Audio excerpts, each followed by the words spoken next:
Үтө күннен оғылар, бүгін чабырғақ туғынан кепсетейік бел.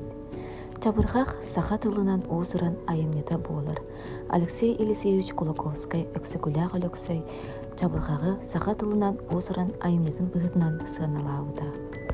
Чабырғақ самай сыты, көрдөк нардақ, сатирический көрін болар. Оғыларған аллақ чабырғақтар оғы тылын емедер, саңатын сайыннарыр, билиетін кеңетер. Чабырғақ олох үле көлі көттін, итағахы бұхағахы, қоғаған майгыны сигелені берген тылынан қоғыяр. Онна кейіне күллерер, абартар сатыртар, өрі көтіғыр. Чабырғақ арастақ, кәпсир, қоғыяр ис қоғаннақ тиемелек болар. Тас кебінен қоғанғы марыңдыр, субұрышчы түргеннік лабығырачы әден толарулар, бұйығар ұрылар.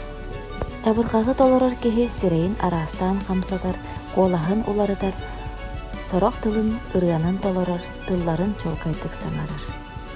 Истеліккі деген мақтау.